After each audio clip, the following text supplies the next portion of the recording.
Hello കൂട്ടുകാരെ, അപ്പോൾ ഇന്ന് വ്യത്യസ്തമായ തോരൻ വെച്ചാൽ വ്യത്യസ്തമായ തോരൻ ഉദ്ദേശിച്ചത് പ്രവാസ ലോകത്തിൽ ഞങ്ങൾക്ക് ഇത് അധികം കിട്ടാത്ത സാധനമായതുകൊണ്ടാണ് വ്യത്യസ്തമായ തോരൻ എന്ന് പറഞ്ഞത് കേട്ടോ. നമ്മുടെ നാട്ടിലൊക്കെ ഇത് സുലഭമായിട്ട് കിട്ടിക്കൊണ്ടിരിക്കുന്ന സാധനമാണ്. ഒന്നുമല്ല, വേറെ ഒന്നുമല്ല കേട്ടോ, മുരിങ്ങയിലയാണ്. അപ്പോൾ ഇത് ഞങ്ങൾക്ക് കിട്ടിയത് ഇവിടെ ഒരു വീടിൻ്റെ മുന്നിലെ ഒരു മുരിങ്ങമരം ഉണ്ടായിരുന്നു. അവിടെ ഞങ്ങൾ ജസ്റ്റ് എടുത്തുകൊണ്ട് വന്നതാണ് കേട്ടോ. അപ്പോൾ കുറേ ഉണ്ടായിരുന്നു. ആദ്യം ഇത് കഴുകി വൃത്തിയാക്കി കുറേ നേരം വെള്ളം വാലാൻ വെച്ചിട്ടുണ്ടായിരുന്നു. അപ്പോൾ അതിൻ്റെ പൊട്ടിച്ചെടുത്ത കമ്പ് കൊണ്ട് കുറേ സർക്കസൊക്കെ കാണിക്കുന്നുണ്ട്. കുഞ്ഞുങ്ങൾക്ക് ഇതൊരു വ്യത്യസ്തമായ അനുഭവമായിരുന്നു കേട്ടോ. അവർക്ക് ഇതിനെക്കുറിച്ചൊന്നും യാതൊരു അറിവില്ലാത്ത സാധനമായിരുന്നു. എങ്ങനെ അവരെ മുരിങ്ങയില എങ്ങനെ ക്ലീൻ ചെയ്യണമെന്നും ഞാൻ ഇതിലൂടെ പഠിപ്പിച്ചു. അങ്ങനെ പുഴുവൊന്നും ഇല്ലാതെ മുരിങ്ങയില ക്ലീൻ ചെയ്തെടുത്തിട്ടുണ്ട്. അപ്പോൾ പിന്നെ നമുക്ക് വേണ്ടത് തേങ്ങ, ജീരകം, വെളുത്തുള്ളി, പച്ചമുളക്.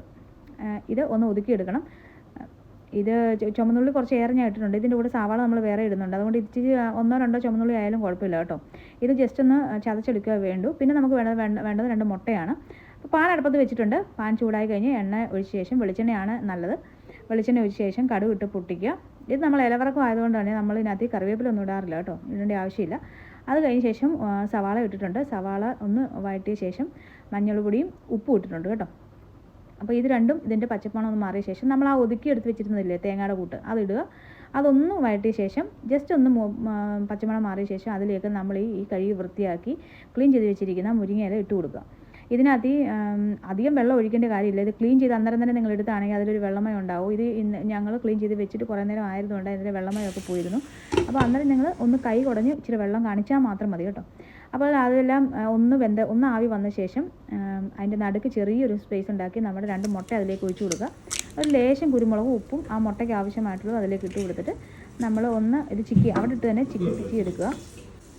അപ്പം ഇത് പെട്ടെന്ന് തന്നെ ആവും കേട്ടോ. ഇത് നിങ്ങൾ നോൺ സ്റ്റിക്ക് വെക്കുകയാണെങ്കിൽ അതാണ് നല്ലത്. ഇല്ലെങ്കിൽ നമ്മുടെ സ്റ്റീൽ പാനകത്തായാലും വേറെ ഏത് പാനകത്തായാലും വെച്ചായാലും അടി പിടിക്കുകയൊന്നുമില്ല കേട്ടോ.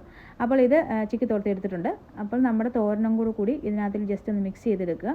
ഒട്ടും വെള്ളമായി ഇല്ലാതെയാണ് കേട്ടോ എനിക്ക് ഇത് ഡ്രൈ ആയിട്ട് തന്നെയാണ് ഈ തോരൻ കിട്ടിയിരിക്കുന്നത്. പക്ഷേ ചിലർ പറയാറുണ്ട് ഇത് വെക്കുമ്പോൾ ഒത്തിരി അവിഞ്ഞു പോയി, ഒത്തിരി തോരൻ അത്ര ടേസ്റ്റിലാവുന്നു, കയ്പുണ്ട്, അങ്ങനെയൊക്കെ പറഞ്ഞ് ഞാൻ കേട്ടിട്ടുണ്ട്.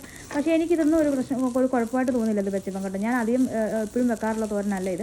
വീട്ടിൽ വെച്ച് ഒട്ടും തന്നെ കഴിക്കാറുള്ളൊരു തോരനും അല്ലായിരുന്നു. അതുകൊണ്ട് എനിക്കിതിൻ്റെ ടേസ്റ്റ് നേരത്തെ വല്ലപ്പോഴും കഴിച്ചിട്ടുണ്ടെന്നല്ലാതെ എനിക്ക് അത്ര ഫേവറേറ്റ് ആയിട്ട് ഞാൻ കഴിക്കുന്ന തോരനല്ലായിരുന്നു. പക്ഷേ എങ്കിൽ പോലും എനിക്കിത് ഇഷ്ടപ്പെട്ടു കേട്ടോ.